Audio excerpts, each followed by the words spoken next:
નમસ્કાર મિત્રો, અમારી ચેનલમાં તમારું હાર્દિક સ્વાગત છે। તો આજે આપણે બનાવવાના છે એકદમ ટેસ્ટી અને નાના બાળકોની પ્રિય એવી કલરફુલ તૂટી ફૂટી। તો આ તૂટી ફૂટી બનાવવી બહુ જ સરળ છે। વિડીયોને છેલ્લે સુધી ચોક્કસ જોજો અને વિડીયો ગમે તો લાઈક અને શેર પણ ચોક્કસ કરજો। અને જો તમે અમારી ચેનલમાં નવા હો તો સબસ્ક્રાઈબ કરવાનું તો ભૂલતા જ નહીં। તો ચાલો રેસીપી જોઈ લઈએ ફટાફટ। તો આ કલરફુલ તૂટી ફૂટી બનાવવા માટે આપણે અહીંયા તરબૂચની જે છાલ હોય છે એનો ઉપયોગ કરવાનો છે। તો આ તરબૂચની છાલને જે ઉપરનું લીલું પડ હોય છે એ કાઢી અને આ રીતે તૂટી ફૂટીની સાઇઝના નાના નાના ટુકડા કરી લેવાના છે। તમે જોઈ શકો છો આ રીતે એકદમ નાના ટુકડા કરી લીધા પછી આપણે એને કુકરમાં ફક્ત 2 જ સીટી વગાડી લેવાની છે। તમે ઈચ્છો તો બહાર પણ તપેલીમાં પણ એને બાફી શકો છો, પણ કુકરમાં ફટાફટ અને બહુ સરળતાથી બફાઈ જશે। ત્યારબાદ થોડુંક એવું પાણી એડ કરી અને ફટાફટ 2 સીટી વગાડી લેવાની છે।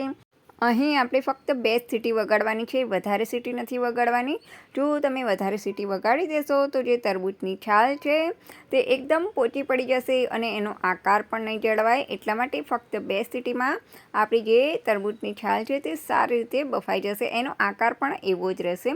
તો હવે આપણે એનું જે બધું વધારાનું પાણી છે એ આ રીતે ચાળણીની મદદથી કાઢી લેવાનું છે। તમે જોઈ શકો છો આ રીતે બધું પાણી કાઢી લીધા પછી હવે આપણે કરવાની છે ચાસણીની તૈયારી। તો ચાસણી બનાવવા માટે આપણે અહીંયા 1 વાટકી જેટલું પાણી લેવાનું છે અને અડધી વાટકી જેટલી આપણે ખાંડ એડ કરવાની છે। હવે બંને વસ્તુને આપણે સારી રીતે ઉકાળવાનું છે 5 થી 10 મિનિટ માટે। અહીંયા આપણે 1 તારની કે 2 તારની ચાસણી નથી કરવાની, ફક્ત આ પાણીમાં ખાંડ સારી રીતે ઓગળી જાય અને થોડુંક પાણી ચીકણું બની જાય એટલી જ આપણે અહીંયા ચાસણી કરવાની છે। તો ખાંડ સારી રીતે ઓગળી જાય એટલે હવે આપણે જે તરબૂચની છાલ નાના નાના ટુકડા કરીને બાફીને તૈયાર રાખ્યા છે એ આપણે આમાં એડ કરી દેવાના છે। તમે જોઈ શકો છો તો આ રીતે તરબૂચની છાલના જે ટુકડા છે એને ચાસણીમાં બોળી અને ફક્ત 3 થી 4 મિનિટ માટે એને સારી રીતે ઉકાળી લેવાના છે, જેથી તરબૂચની છાલમાં જે ચાસણીનો ભાગ છે તે સારી રીતે પ્રસરી જાય અને આપણી તૂટી ફૂટી એકદમ ટેસ્ટી અને ગળી ગળી બને એટલા માટે। તો આ રીતે 5 મિનિટ માટે ઉકાળી લીધા પછી આપણે એને ફરીથી અડધી કલાક માટે એમ જ ચાસણીમાં રાખવાના છે।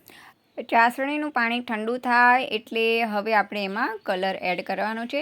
તમે જે પણ કલરની તમારે તૂટી ફૂટી બનાવવી હોય એ જ પ્રમાણે તમારે કલર એડ કરવાનો છે। તો કલર એડ કરવા માટે આ રીતે જે ટુકડા છે એને આ રીતે ચાસણીમાં જ આપણે થોડોક કલર એડ કરી દેવાનો છે। તમે જોઈ શકો છો અહીંયા લીલો કલર લીધેલો છે અને થોડીક ચાસણીમાં આપણે અહીંયા લાલ કલર લીધો છે। તો થોડીક ચાસણી આ રીતે વાટકીમાં અલગ કરી લેવાની છે અને એમાં અલગ કલર નાખી દેવાનો છે। તમને જે પણ કલરની તૂટી ફૂટી બનાવવી હોય એ ફૂડ કલર લઈ શકો છો। તમે જોઈ શકો છો આ રીતે કલરફુલ આપણી તૂટી ફૂટી બનીને રેડી થશે ને એટલે બાળકો પણ ખુશખુશાલ થઈ જશે અને ઘરે બનાવેલી તૂટી ફૂટી ખાવાની તો મજા જ કંઈ ઓર હોય છે। તો એમ પણ બહાર બજારમાં ઘણી બધી કલરની તૂટી ફૂટી તો મળતી જ હોય છે, પણ ઘરે આપણે બનાવીએ ને તો આપણને સંતોષ પણ મળે છે અને બનાવવાનો આનંદ પણ મળે છે। તો તમે જોઈ શકો છો હવે આપણે જે કલરિંગ ચાસણી છે તેને આ રીતે ચાળણીથી અલગ કરી લેવાની છે, જેથી જે ટુકડા છે તે એકદમ કોરા પડી જાય અને ચાસણીથી છૂટા પડી જાય એટલા માટે। તો આ રીતે બધા જ ટુકડાને ચાળણીમાં ગાળી લેવાના છે અને ચાસણી છે તે અલગ કરી લેવાની છે।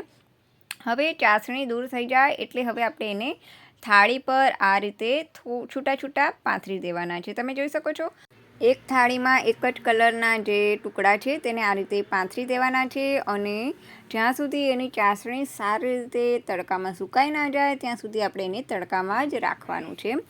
તો ચાસણી સુકાઈ જશે ને એટલે આપણી એકદમ ટેસ્ટી અને કલરફુલ ઘરે બનાવેલી તૂટી ફૂટી બનીને તૈયાર થઈ જશે। તો આ ઘરે બનાવેલી તૂટી ફૂટી જોઈને બાળકો પણ ખુશખુશાલ થઈ જશે। તો ચાલો આપણે તૂટી ફૂટી બનીને તૈયાર થઈ ગઈ છે। તમે જોઈ શકો છો બધી ચાસણી સારી રીતે સુકાઈ ગઈ છે અને આપણી તૂટી ફૂટી પણ સરસ રીતે સુકાઈ ગઈ છે। તો ચાલો કોને કોને ગમ્યો આ વિડીયો લાઈક અને શેર ચોક્કસ કરજો અને કોમેન્ટ પણ અવશ્ય કરજો। અને હા, જો તમે અમારી ચેનલમાં નવા હો તો સબસ્ક્રાઈબ કરવાનું તો ભૂલતા જ નહીં। તો આવી જાઓ આપણી ગળી ગળી તૂટી ફૂટી ખાવા માટે। તો ચાલો હવે આપણે ફરી મળશું નવા વિડીયો સાથે, નવી વાનગી સાથે। ત્યાં સુધી બાય બાય।